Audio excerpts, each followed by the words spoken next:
Uranium সমৃদ্ধ করার কেন্দ্রগুলোতে আরও ৬,০০০-এর বেশি পরমাণু অস্ত্রের জ্বালানি তৈরির গ্যাসের ঘূর্ণয়নের জন্য পারমাণবিক সেন্ট্রিফিউজ বা গ্যাসীয় সিলিন্ডার স্থাপনের পরিকল্পনা করছে ইরান। আন্তর্জাতিক আণবিক শক্তি সংস্থা আইএইএ এর কাছে তথ্য জানিয়েছে দেশটি। জাতিসংঘের পারমাণবিক পর্যবেক্ষক সংস্থাটি এক প্রতিবেদনে এ কথা উল্লেখ করেছে।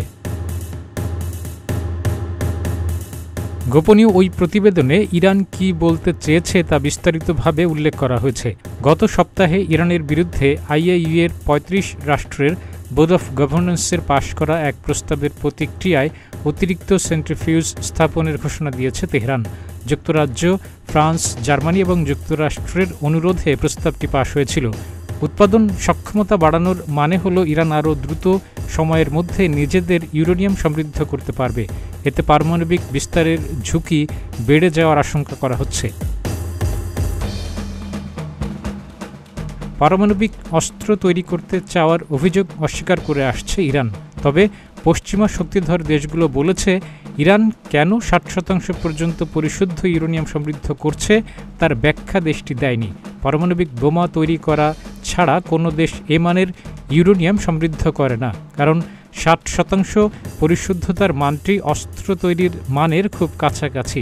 অস্ত্র তৈরির জন্য ৯০% পরিশুদ্ধতা প্রয়োজন হয়।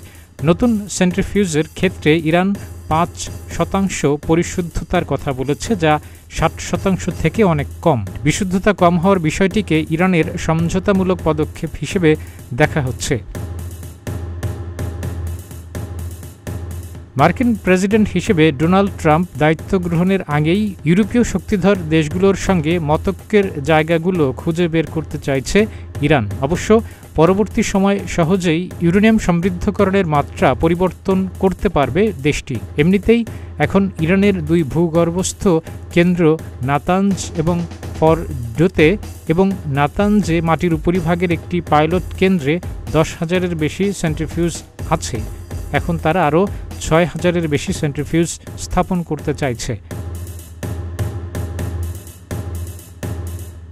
গত সপ্তাহে আইএইএর বোর্ড অফ গভর্নর্সের বৈঠকের আগে ইরান প্রস্তাব দিয়েছিল তারা ইউরেনিয়াম সমৃদ্ধকরণের মাত্রা ৬০%-এর মধ্যে সীমিত রাখবে।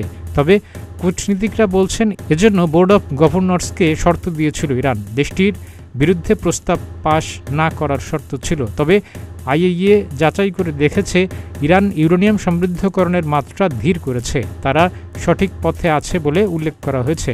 তবে এরপরও বোর্ডে প্রস্তাবটি পাশ হয়েছে। ইরানের প্রতি আবারও আহ্বান জানানো হয়েছে যে তারা যেন আইএইএর প্রতি সহযোগিতার উন্নয়ন ঘটায় এবং ইরানের পরমাণু কর্মসূচি সম্পর্কে সংস্থাকে বিস্তারিত তথ্য জানায়। কাজী ইমদাদ, প্রতিদিনের বাংলাদেশ।